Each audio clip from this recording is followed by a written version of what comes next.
اليوم بالنسبة إلينا كان يوما تاريخيا، حيث صوتنا على اتفاقية شراكة ستجمعنا بمجموعة من الفرقاء.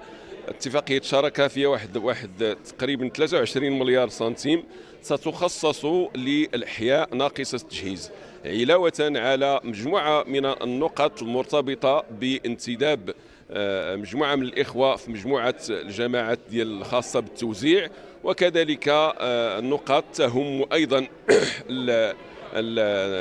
تهم الجوانب المتصلة بالتنمية في مدينة الرشيدية، بما في ذلك واحة الرياضات التي صوتنا أيضا باستكمال الشطر الأول منها، وعلى أساس أنها إن شاء الله الملعب سيتم إصلاحه والإنارة، وكذلك مجموعة من المرافق الخاصة بواحة الرياضات والتي ستكون إن شاء الله، والمسبح أيضا، والتي ستفتح في وجه الساكنة، وستشكل أيضا فضاء للشباب، فضاء للرياضة، وفضاء يعني مكتمل الأركان. وقد مرت الدورة في جو مفعم بالاحترام المتبادل ونقاش هادئ، نقاش متزن، نقاش عميق عبر من خلاله المستشارون والمستشارات على مستوى عال من الوعي.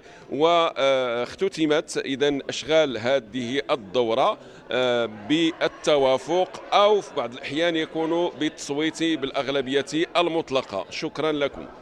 لا تنسوا الاشتراك بالقناة وتفعيل زر الجرس ليصلكم كل جديد.